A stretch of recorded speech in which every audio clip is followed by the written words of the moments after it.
نستغفره ونعوذ بالله من شرور أنفسنا ومن سيئات أعمالنا من يهده الله فلا مضل له ومن يضلل فلا هادي له أشهد أن لا إله إلا الله وحده لا شريك له وأشهد أن محمدا عبده ورسوله اللهم صل وسلم على محمد وعلى آله وصحبه والتابعين بإحسان إلى يوم الدين وبعد. Rabbi syarah li sadri, wahai Tuhanku, lapangkanlah dadaku ini, wa yassir li amri, dan permudahkanlah urusanku, wahlul 'uqdatam min lisani, dan uraikanlah kekeluhan lidahku, yafqahu qawli, supaya mereka memahami kata-kataku ini. Saudara-saudari, sahabat-sahabiah, muslimin muslimat, mudah-mudahan dirahmati dan diberkati oleh Allah Subhanahu wa taala. Pada malam ni, sebelum kita bincang teks pengajian kita yang ditulis oleh almarhum Haji Sa'id Haji Ibrahim, bekas Mufti Sabah, iaitu Qanun Jenayah Syariah, terlebih dahulu saya nak baca tulisan Dr. Wahbah Az-Zuhaili. Dr. Wahbah Az-Zuhaili yang merupakan tokoh ulama madhab Syafi'i daripada Syria. Dalam kitab beliau yang terkenal, Al-Fiqhul Islami wa Adillatuh, Al-Fiqhul Islami wa Adillatuh, dalam bahasa Melayunya fiqh Islam ataupun perundangan Islam dan dalil-dalilnya.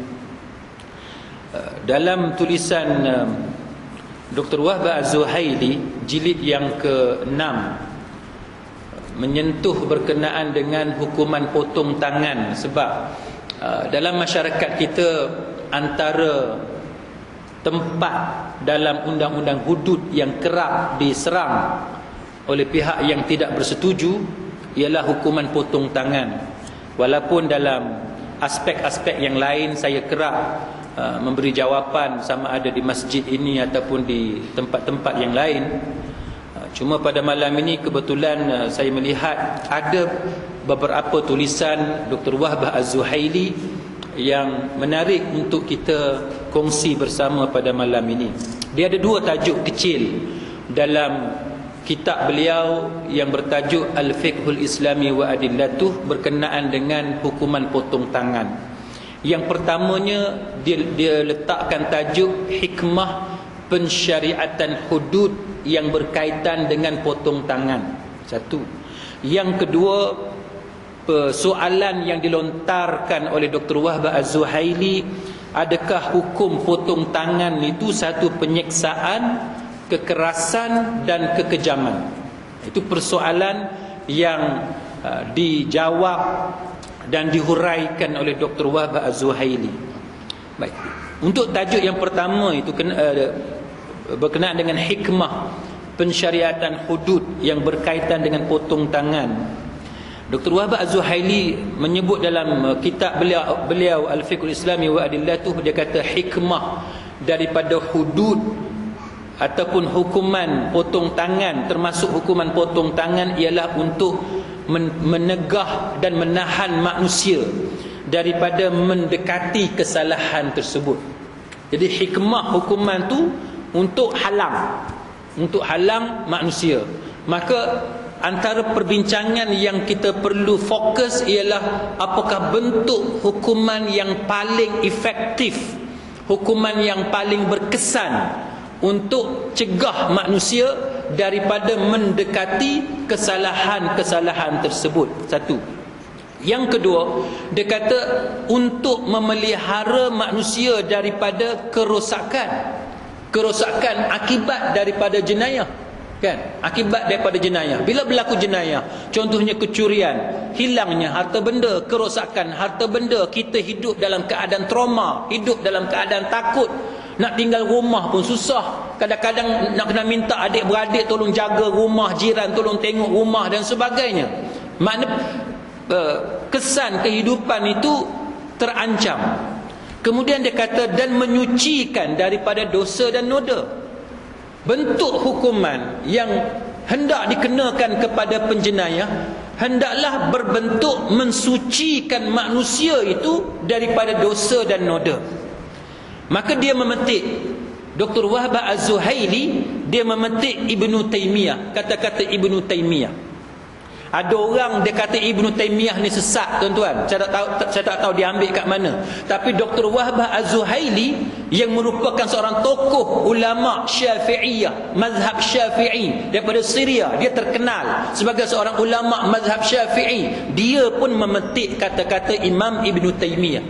Baik. Dia kata menurut Imam Ibnu Taimiyah, di antara rahmat Allah Subhanahu wa taala ialah Allah Ta'ala mensyariatkan hukuman jenayah yang berlaku antara manusia, sebahagian mereka ke atas sebahagian yang lain, pada jiwa, tubuh badan, harta benda, kehormatan, pembunuhan, kecederaan, menuduh zina, mencuri. Maka dia kata Allah Ta'ala telah menghukum bentuk-bentuk tegahan untuk menahan manusia daripada melakukan jenayah yang merupakan matlamat hukum. Matlamat hukum, tujuan hukum nak halang.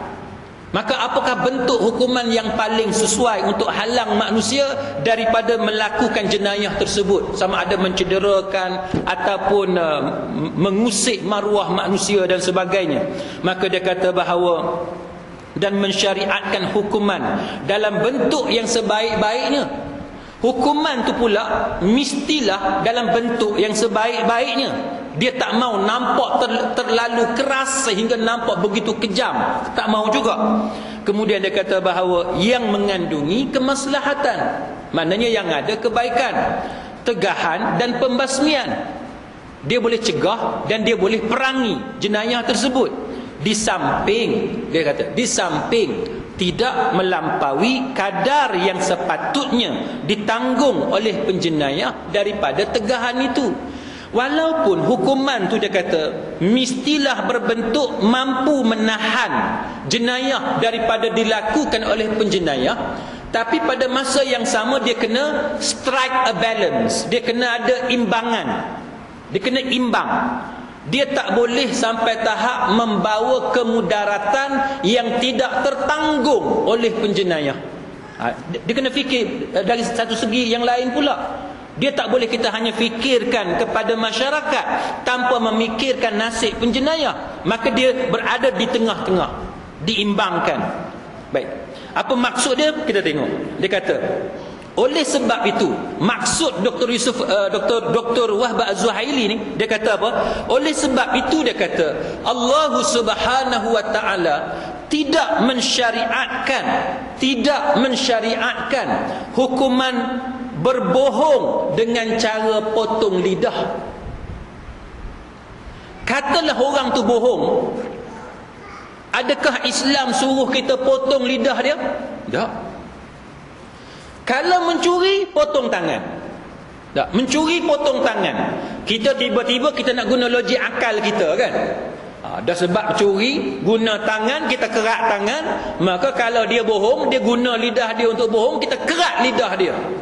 Maka Dr. Wahbah Az-Zuhaili kata, antara contoh imbangan tadi ialah, walaupun potong tangan ke atas mencuri, potong tangan dan kaki secara bersilang bagi kesalahan merompak, tetapi kalau bohong, tidak disuruh kepada kita untuk potong lidah si pembohong berkenaan.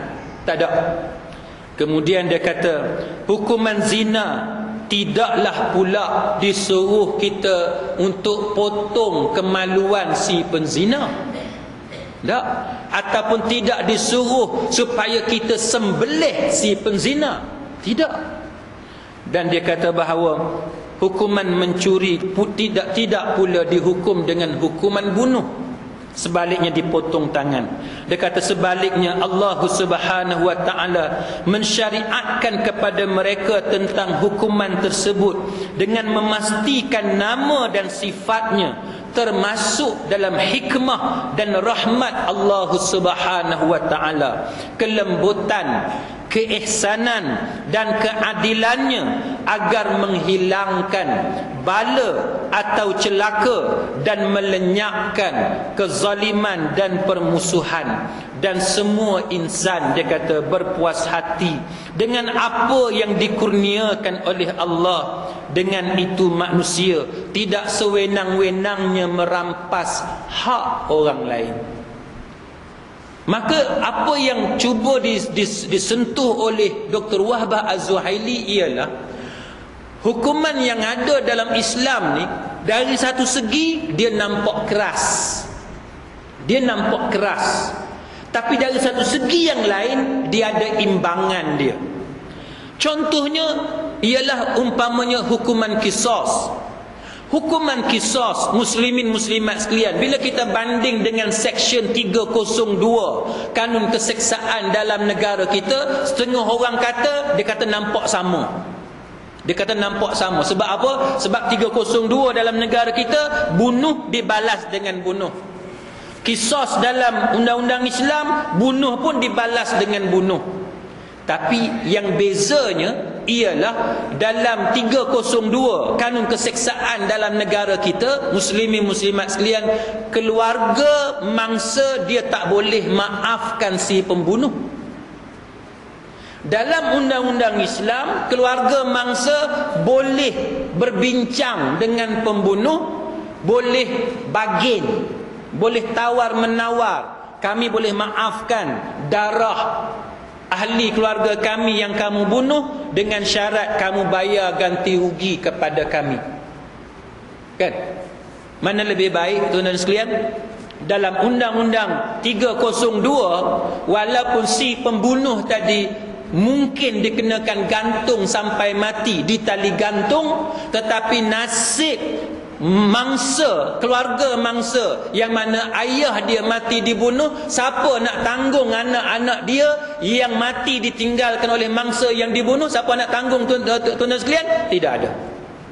Tidak ada. Tapi dalam qisas, peluang diberikan kepada keluarga mangsa untuk berbincang dengan si pembunuh dan boleh meminta ganti rugi, dan hendaklah dibayar ganti rugi yang mana anggaran kasarnya antara RM400,000, RM500,000 hinggalah RM600,000. Sudah tentu undang-undang qisas itu lebih baik berbanding dengan undang-undang yang ada dalam negara kita pada hari ini. Sama juga muslimin muslimat sekalian, dalam undang-undang civil yang ada pada hari ini, saya ada sebut di satu tempat yang lain, tuan-tuan sekalian, saya ulang di sini, yang mana seorang peguam berbangsa India, beragama Kristian, dia ada tulis dalam website Bar Council, dalam website Majlis Peguam, mempertikaikan ketidakadilan undang-undang dalam negara kita pada hari ini yang berkaitan dengan kes kemalangan jalan raya. Kes kemalangan jalan raya. Dalam kes kemalangan jalan raya, muslimin muslimat sekalian, jikalaulah yang mati itu adalah seorang anak, mak dengan ayah dia hanya dapat bereavement RM10,000. Anak dia tak kerja, anak dia masih lagi belajar, umur dia 21 tahun, mak dengan ayah dia hanya berhak dapat RM10,000 duit pampasan kedukecitaan, bereavement. Kalau yang mati tu mak dengan ayah, yang tinggalnya anak-anak, sebagaimana yang berlaku dalam surat khabar kita baca kan, mak dengan ayah naik motosikal on the way pergi tempat kerja, tiba-tiba jatuh di tepi jalan raya, kena gilis oleh lori daripada arah belakang, na'udzubillah. Tapi ada dalam surat khabar, tuan-tuan. Dua-dua tu mati, mak dengan ayah mati, tinggal anak. Maka peguam ni, tuan-tuan, yang peguam India beragama Kristian, dia tulis dalam website Majlis Peguam, dia kata anak tidak berhak mendapat bereavement, RM10,000 tak berhak dapat bereavement. Anak hanya berhak mendapat duit pengkebumian antara RM3,500 hingga RM5,000 sahaja. Civil Act, Akta Civil, yang mana negara kita Malaysia duk ikut England, tuan-tuan sekalian, tidak mengiktiraf anak untuk sedih juga dengan kematian ayah dia. Tidak diiktiraf kesedihan seorang anak. Sedangkan anak juga sedih kalau mak ayah dia mati, betul tak? Anak juga sedih. Tetapi undang-undang akta sivil yang kita ikut England punya pindaan muslimin muslimat sekalian menyebabkan si anak tidak berhak mendapat duit ganti rugi kesedihan 10,000, tapi hanya dapat kos pengkebumian sahaja RM3,500 hingga RM5,000. Yang komplain ni tuan-tuan bukannya peguam Islam, yang komplain ni peguam bukan Islam. Sebab itu kita nak bawa undang-undang Islam masuk dalam negara kita supaya perbetulkan kepincangan undang-undang buatan manusia yang ada dalam negara kita pada hari ini. Yang mana kalau kita laksanakan undang-undang diat, undang-undang diah ni tuan-tuan sekalian, ganti rugi wang darah ni tuan-tuan sekalian, mereka akan dapat antara RM400,000, RM500,000 hingga RM600,000 bergantung kepada fakta kes. Sebab tu tuan-tuan, saya bercakap benda ni dalam satu kuliah di hadapan para pelajar di sebuah universiti tuan-tuan sekalian. Depan saya tu pelajar dalam 100 lebih. Depan saya tu ada 6 orang pelajar Hindu. 6 orang pelajar Hindu. Habis-habis kuliah, dia datang dekat saya, dia kata, "Sir, can you spend 5 minutes?"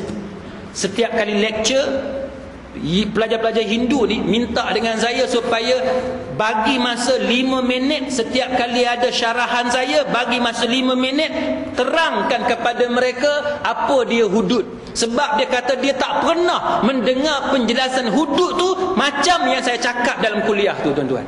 Dia kata kalau macam ni hudud, dia kata dia tak nampak kenapa rakyat Malaysia menentang undang-undang hudud. Ini masalah dia tuan-tuan.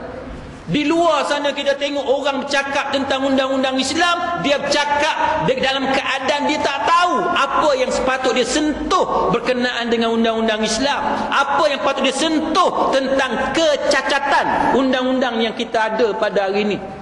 Jadi bila saya tanya pelajar Hindu tadi, kalau awak nak pilih hak mana, undang-undang yang kita ada sekarang ataupun undang-undang Islam? Dia kata undang-undang Islam.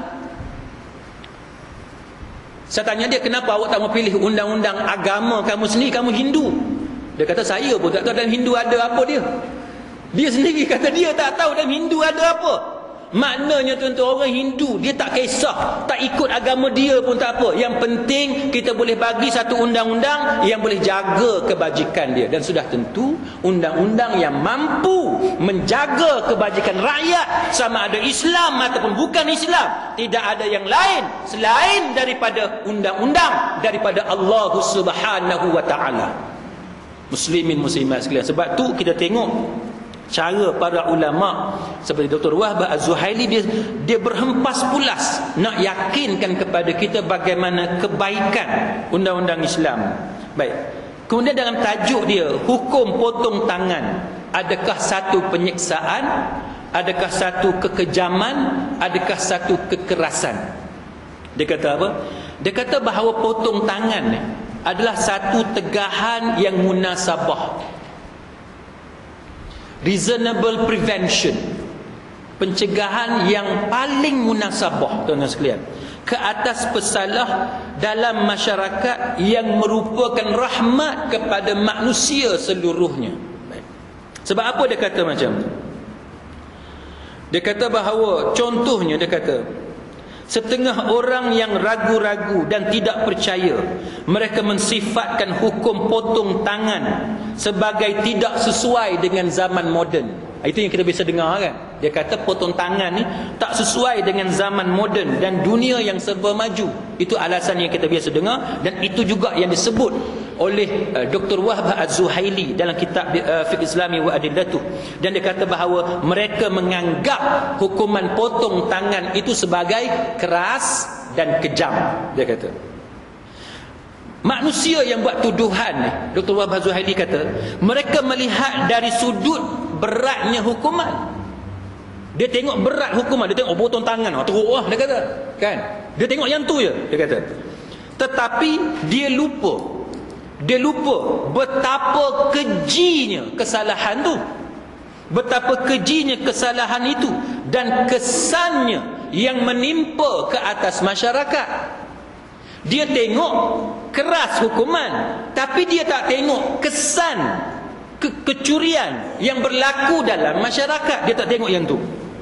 Sesungguhnya mereka sama-sama menangisi tangan pencuri yang dipotong, tetapi tidak gerun dengan kesalahan mencuri dan berleluasanya kesalahan mencuri. Dia duk kesian dekat pencuri yang hilang tangan, tapi dia tak bagi kesian dia kepada orang yang ketakutan hidup dalam rumah tangga dia. Ini yang disentuh oleh Dr. Wahab Az-Zuhaili, dan dia kata bahawa berapakah kesalahan yang dilakukan dengan jalan mencuri, berapakah kesalahan menganiaya ke atas jiwa dan bencana yang merebak yang berlaku ke atas orang yang tidak berdosa dengan sebab mencuri. Berapa banyak kita tengok orang yang tidak berdosa hidup dalam kesusahan, orang yang patut hidup dalam keadaan aman hidup dalam kesusahan kerana si pencuri ini. Dan berapa banyak benda yang hilang, yang rugi, harta yang telah dihilangkan dan manusia yang diusir dengan sebab menyerang dengan keras ke atas harta benda mereka itu dan sumber rezeki mereka. Semua ini dia kata tidak disangka-sangka oleh orang yang rasa belas kasihan terhadap pencuri yang bilangannya sedikit, yang dikenakan hukuman potong tangan. Pencuri yang kena potong tangan berapa ramai je, kan? Takkanlah bila kita buat hukuman potong tangan habis orang Seberang Jaya pakai kudung tangan belaka. Tak. Paling logik lah tuan-tuan, paling logik Seberang Jaya ni nak jumpa seorang pun rasa payah. Dalam Malaysia, satu negara mungkin kita boleh jumpa 4-5 orang, itu sahaja. Takkanlah bila kita laksanakan hukuman potong tangan dalam Korea Masjid Semilang ni ada 20 orang, takkan sampai tara tu. Tak. Tapi dia kata orang yang menentang undang-undang hudud ni, bila dia bercakap, dia punya fokus kepada tangan pencuri hak hilang tu. Dia tak cakap tentang kesan masyarakat keseluruhan akibat daripada kesalahan mencuri. Tuan-tuan buat grill dekat rumah, dia pergi kerak grill tu. Kita sampai tak tahu nak buat macam mana, tuan-tuan. Kalau tuan-tuan biasa baca surat khabar sepanjang saya hidup di atas dunia ni, tuan-tuan, adalah beberapa kali saya baca kisah rumah terbakar, anak nak keluar daripada rumah tak boleh sebab grill penuh keliling rumah. Akhirnya anak tu mati dalam rumah sebab grill. Sedangkan tujuan grill tu nak halang pencuri masuk dalam rumah. Muslimin muslimat sekalian, betapa kita ni hidup dalam serba salah. Tak pasang grill, pencuri masuk. Bubuh grill, kunci elok-elok, anak nak keluar tak boleh pula. Macam sekarang orang duk sibuk bubuh tinted dekat kenderaan, tuan-tuan. Bubuh tinted dekat kenderaan. Saya nak cerita dekat tuan-tuan, daripada hak harga 100 lebih tak, sampai harga berapa ribu, 2,000, 3,000, 4,000 pun ada. Ambil kayu, pukul tak pecah cermin. Sebab dia kata anti theft, mencegah kecurian. Ambil bata, katok atas, apa ni katok, tuan faham katok? Faham kan? Pukul atas cermin kereta, tak pecah. Sampai ambil tong gas, pukul 2 kali baru pecah cermin tu. Punyalah nak cerita tahannya tinted yang dia bubuh tu, tuan-tuan. Tak tahulah harga berapa ribu. Tapi tuan-tuan tahu tak bahaya tuan-tuan letak tinted macam tu? Tujuan tu bagus, nak cegah kecurian, kan? Nanti kalau ada pencuri naik motosikal, dia nak pecahkan cermin, tak boleh, payah nak pecahkan cermin. Tapi tuan-tuan tahu, kalau berlaku kemalangan jalan raya, tuan-tuan nak keluar daripada kereta, nak buka cermin, pintu kereta, tak boleh. Jalan paling mudah untuk tuan-tuan keluar dengan selamat ialah pecahkan cermin kereta. Tiba-tiba tuan-tuan letak tinted yang menyukarkan untuk tuan-tuan pecahkan cermin kereta, apa jadi? Kereta terjunam masuk dalam lombong, na'udzubillah, sebagai contoh, masuk dalam parit yang mana penuh dengan air.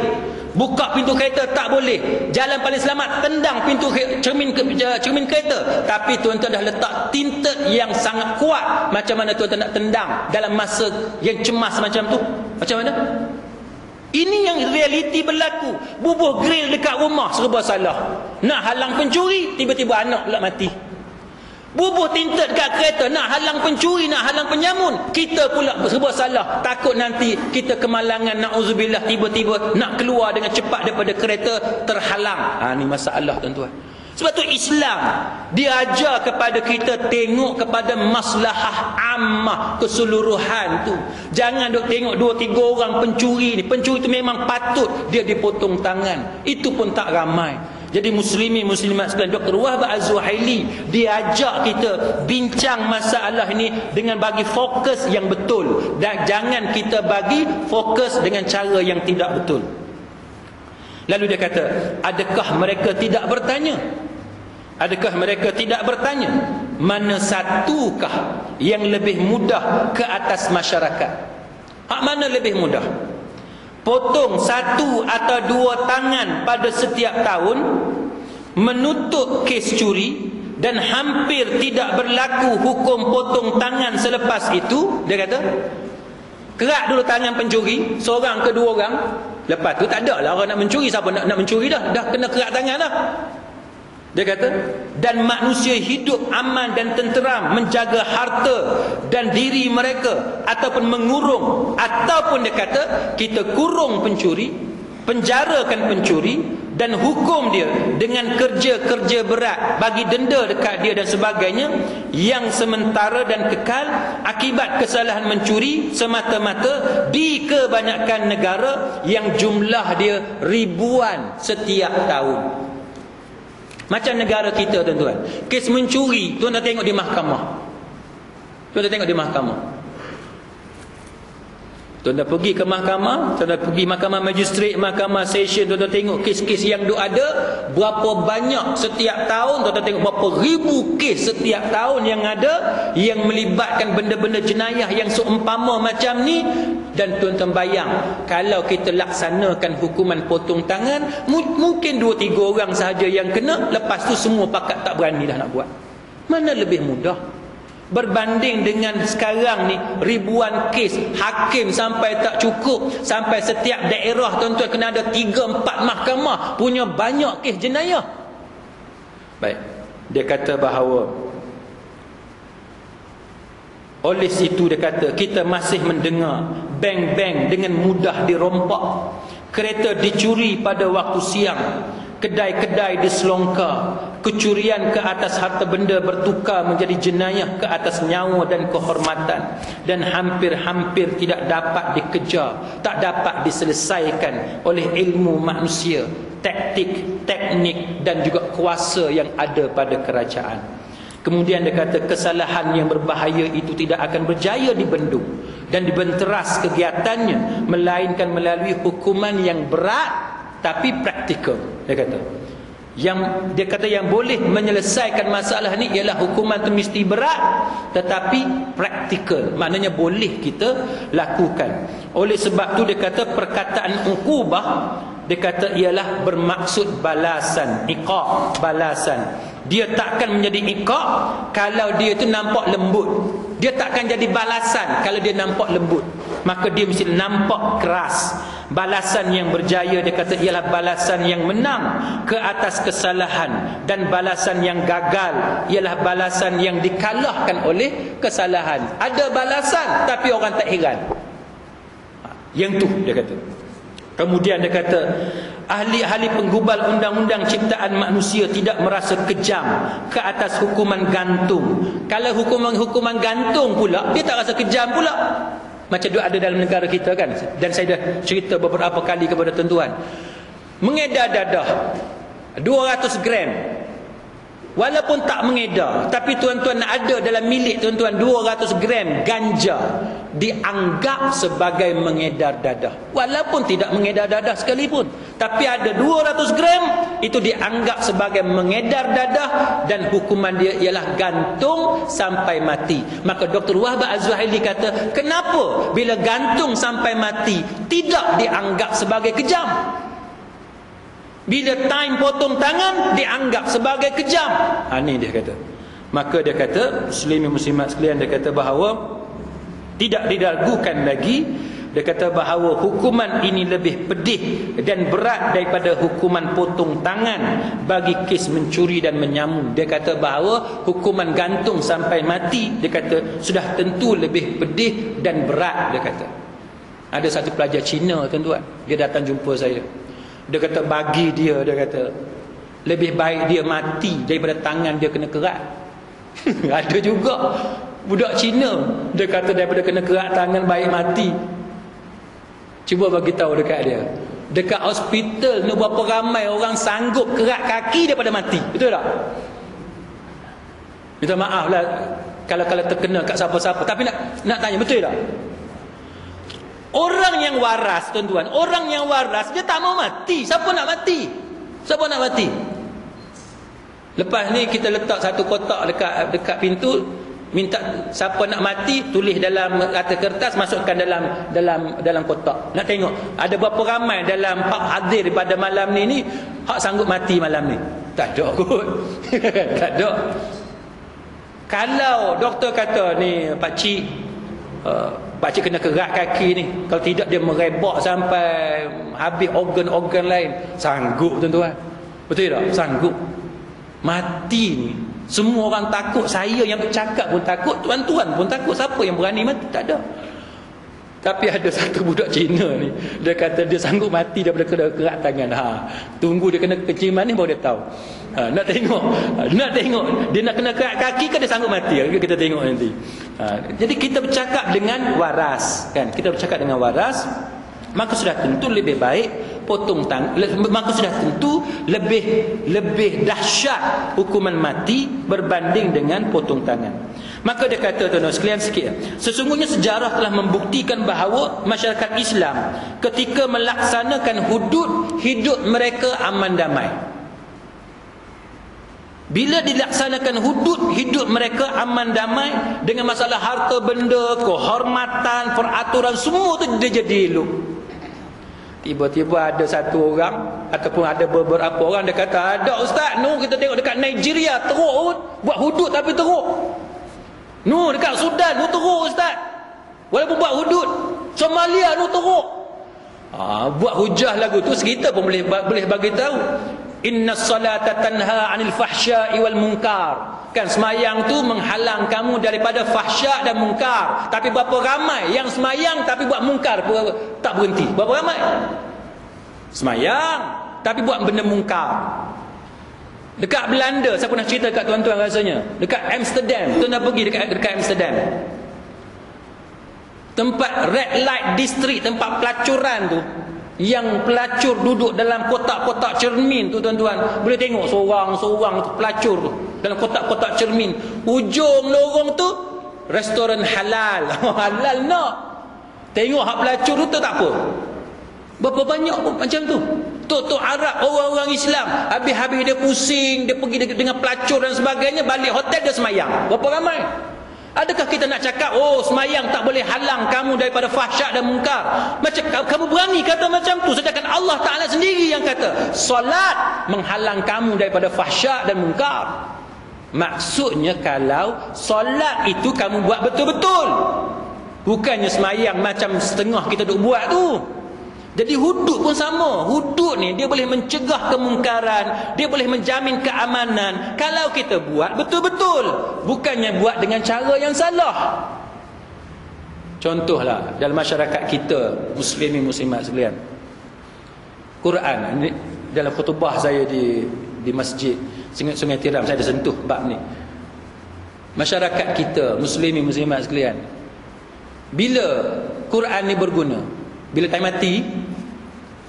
mati pakatlah baca Quran, tuan-tuan. Time mati Bila ada dah mati, dia pakat datang, mau tengok mayat, ambil Quran seorang satu, pakat baca. Ambil surah Yasin, pakat baca. Masa kawan tu hidup, dia tengok dah Quran.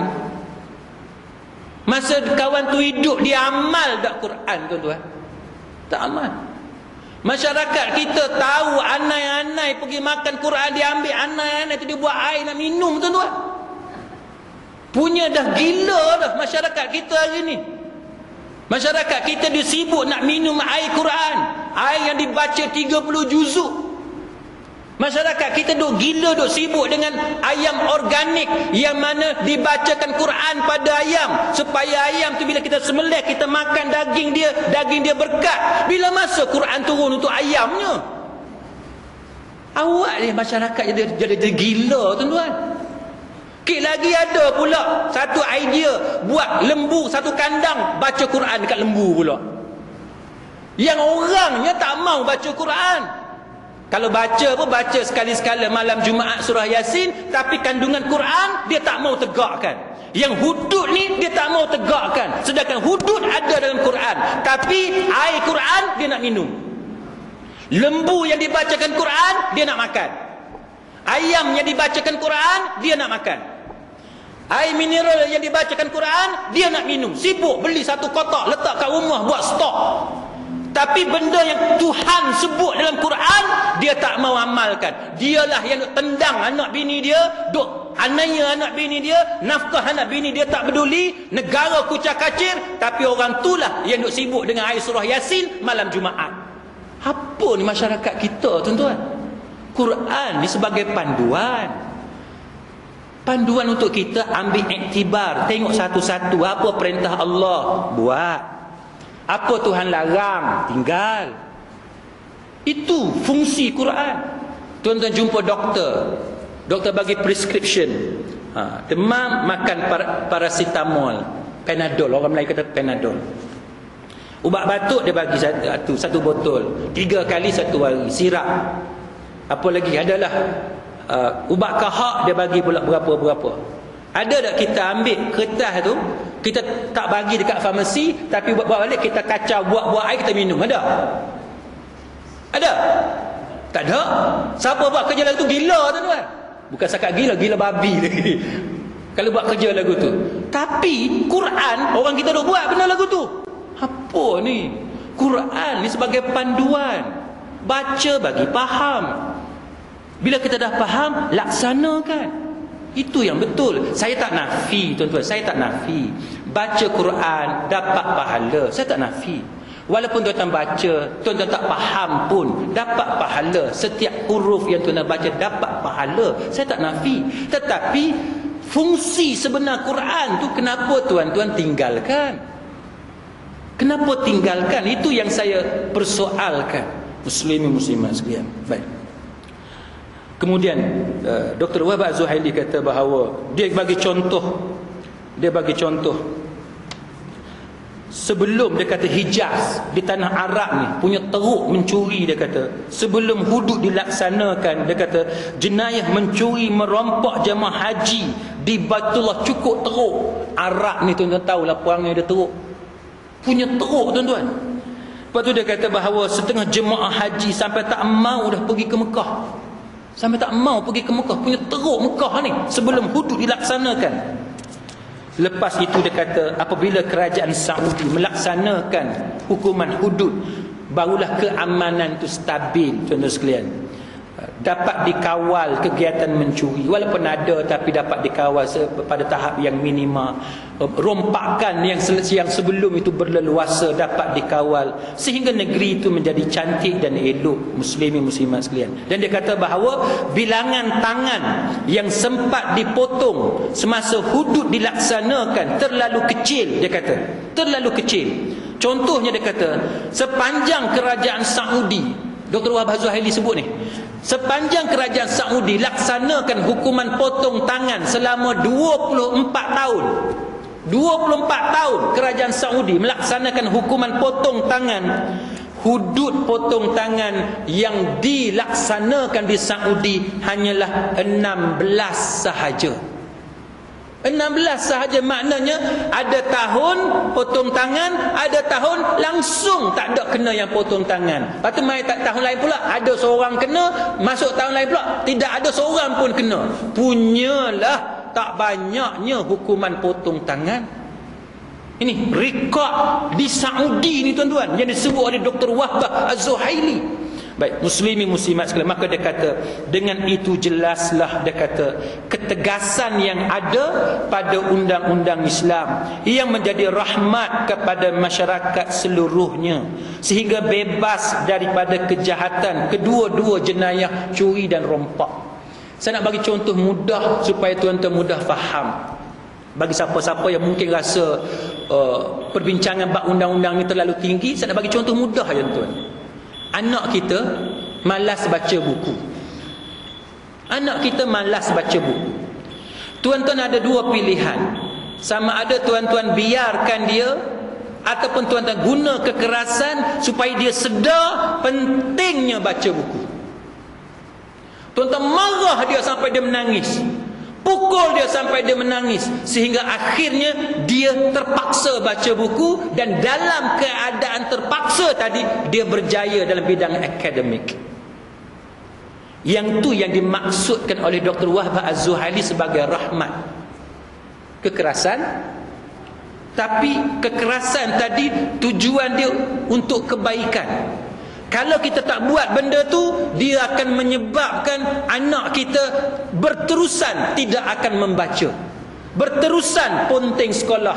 Maka ada ketikanya kita perlu menggunakan kekerasan supaya anak kita tadi dapat dikawal. Dan kekerasan itulah yang dikatakan sebagai rahmat kepada budak tu.